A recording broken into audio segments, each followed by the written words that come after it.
किया जाता था। लेकिन आज हमारा समाज भटक करके धन बढ़ाने के चक्कर में, शक्ति पाने के चक्कर में मंदिर भी जा रहा है, चर्च भी जा रहा है, गिरजा भी जा रहा है, जय सत्संग भी जा रहा है, जय गुरुदेव में भी जा रहा है। लेकिन अगर देखा जाए तो हमारा पूर्वज जिसका पूजा किया ना, धर्म को पैदा करने वाला आदिवासी, आग को पैदा करने वाला आदिवासी, पानी को बुलाने वाला आदिवासी, पहाड़ का रक्षा करने वाला आदिवासी, जंगल का रक्षा करने वाला आदिवासी, इवन की बच्चा को भी पैदा करने के लिए आदिवासी ही सिखाया है।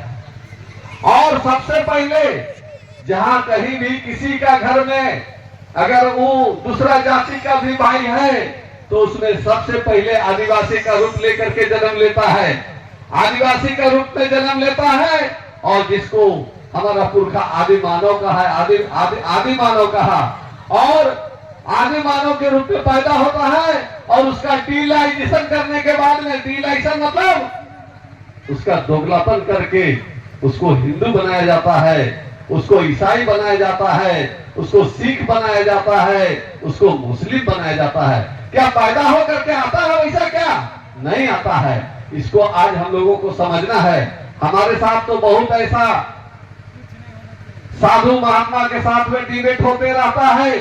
हमारे बीच में एक बार हमारा साधु के घर में एक साधु आया था और उस घर का गृह प्रवेश कर रहे थे। गृह प्रवेश करने के तत्पर में आज फेरोफरी जो कर रहा है, आज संघ प्रार्थना सभा में भी आने के बाद लोग पंथ को मिटाने का काम कर रहा है। मैं आग्रह करता हूं, निवेदन करता हूं कि हम लोग संघ प्रार्थना सभा का आयोजन इसलिए किया था कि हर एक घर में इसका शक्ति होगा, हर घर में एक इसका पावर होगा, और कोई ओझा नहीं, कोई भक्ति नहीं, कोई भक्ताई नहीं। लेकिन आज इसको धर्म को बेचा जा रहा है। मैं क्षमा चाहता हूं, किसी को अगर धक्का लगे, चोट लगे तो मैं क्षमा चाहता हूं। आज देख लीजिए, आदर्श सरना समिति होकर पत्रटोली शुरू तो वहीं से हुआ ना, शुरू तो वहीं से हुआ, दूसरा जगह से तो नहीं हुआ। लेकिन आज भी आदर्श सरना समिति पत्रटोली का लोग इसको आदर्श के रूप में, भाईचारगी के रूप में आज भी लोग धर्म को बेचने का काम नहीं कर रहा है। और जहां तक धर्म को बांटने का काम कर रहा है, हम लोग जब चुनाव झरिया पाही का आयोजन करते थे तो हम लोग का उद्देश्य था, भगत जी का उद्देश्य था, वीरेंद्र भगत जी का उद्देश्य था कि एक एक घर में, एक एक गांव में सरना प्रार्थना सभा का चौकीदार होना चाहिए। एक एक गांव में, एक एक घर में सरना प्रार्थना सभा का शक्ति प्रवेश करना चाहिए, ताकि हमारा ये आदमी डाइन बिसाही भूत बैताल के चक्कर में उधर इधर भटक रहा है, उधर इधर जा रहा है, कोई सत्संग में जा रहा है, कोई जय गुरुदेव में जा रहा है, उसमें रोक होगा। कोई धर्म परिवर्तन कर रहा है, उसमें रोक होगा। और आज निश्चित ही देखने के लिए मिल रहा है, इसका दीप जैसे ही आदर्श सरना समिति होकर पत्रटोली से दीप जलता है, और आज ये देश नहीं, भारत देश ही नहीं, दूसरा देश में भी इसका दिया जल रहा है। इसको हमको सराहना पड़ेगा, मानना पड़ेगा। अगर हम एक भगत थे, हम दलिया देखने वाला भगत थे, अगर हमको लोभ लालच रहता ना, लोभ लालच रहता, रघुनाथ जी जानते हैं, हम दलिया भगत थे, हम दलिया देखा आदमी है। लेकिन उस समय सरना प्रार्थना सभा नहीं चलता था और हमारे पास दलिया दिखाने के लिए आया था, तो हमने कहा कि आपको कौन भेजा, हम दलिया नहीं देखते हैं। बहुत रिक्वेस्ट किया, रिक्वेस्ट करने के बाद में हमने कहा बोले हमको पते नहीं, लेकिन जाने के क्रम में लोग बोला कि भगत आप बहुत बढ़िया दलिया देखे, बहुत अच्छा बताए। लेकिन हम बहुत गरियाए उन लोग को, हम बोले कभी मेरा प्रचार प्रसार नहीं कीजिएगा, अगर प्रचार प्रसार कीजिएगा तो ठीक नहीं होगा।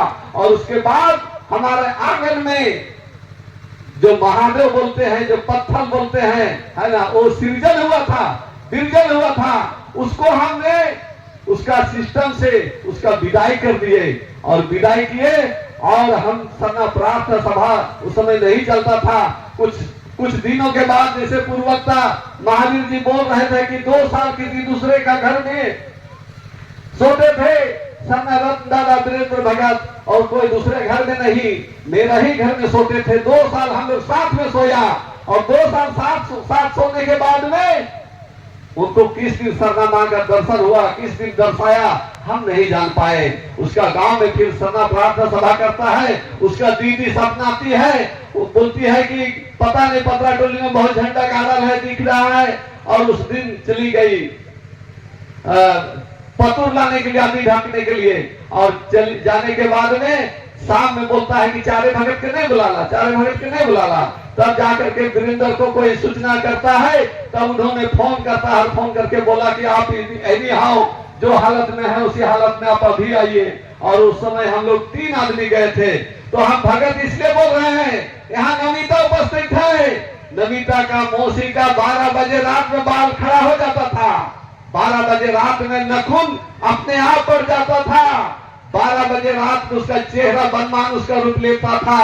अगर हम लोग लोभ और लालच धर्म को बेचने के चक्कर में रहते तो आज हम लोग टीम बना करके आप लोग को नहीं पाते, आप लोग को कहां पाते। हम लोग तो उसी दिन एक तो टीम बना करके झाड़ फूक घर शक्ति भक्ति में लगा रहते, लेकिन हम लोग ऐसा नहीं किया। उस कार्यक्रम में जब हम लोग जा करके अनादि